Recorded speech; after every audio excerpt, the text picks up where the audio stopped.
So the other day I finished Cyberpunk Edgerunners for the second time. I first watched it when it came out and I couldn't really remember it because, it feels like quite a long time ago even if it really wasn't. So anyway, I watched this thing again and a couple locations in Edgerunners really piqued my interest. Obviously spoilers ahead, so, goes without saying. Maine, who is one of the characters that David, the protagonist, rides with in his crew, basically ends up going cyber psycho and has these little weird flashbacks of his younger self before he was bogged out with cyberware, basically running on what is seen to be just a gigantic road, seemingly out in the Badlands. Now, I'm not claiming that I have found this by any means, however, there is definitely a location that looks really similar, and it is outside of the playable area, so kind of take that as you will, because this location is seen past Night City's border. So if you pass it with the help of a free cam, you can follow this road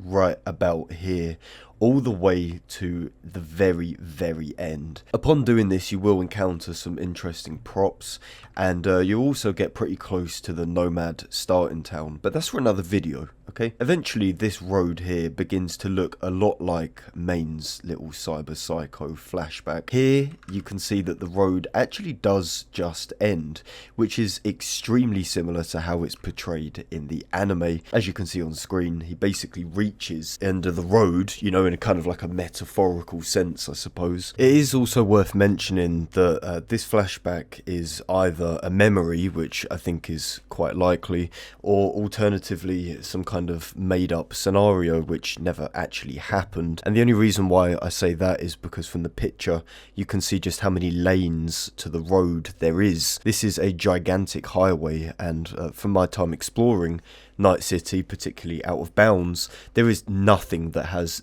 this kind of scope. So either this is a artistic choice or this location isn't really the place that it's based on. However, from my findings, this is pretty much the only location that resembles Maine's Cyberpsychosis. So either it could be this location right about here, looks pretty similar.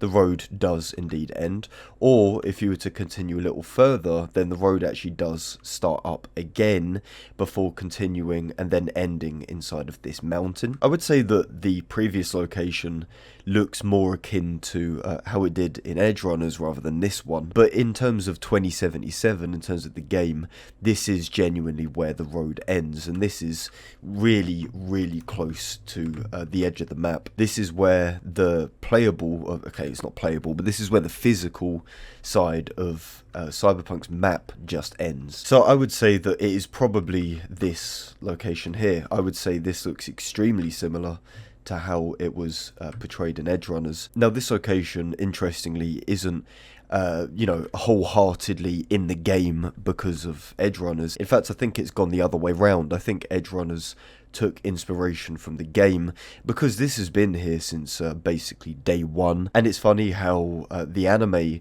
took basically the game's boundaries. It took like a technical limitation and made it into an actual story piece, which I think is so incredibly interesting. I know that this video might not be the most exciting thing to show you, but as someone who is an avid fan of Edgerunners, like I truly love this piece. I think it's so good to watch. It's really cool being able to actually find locations which were featured in the anime, particularly locations which aren't even reachable unless you start using cheats and free cam and all of that stuff. So really, I think I'll end it here because there's only so much you can say about a gigantic road, but being here is pretty strange, gives you a strange little feeling, and my boy Maine, he didn't deserve that ending. Anyhow, that is Maine's Cyber Psycho flashback location. I do hope you guys enjoyed. As I've said already, I am currently away, which is why uploads are not as frequent, but I hope you're still enjoying them nonetheless. Thank you so much for watching, guys. If you enjoyed, feel free to subscribe to the channel, and as always, I will catch you lot in a bit.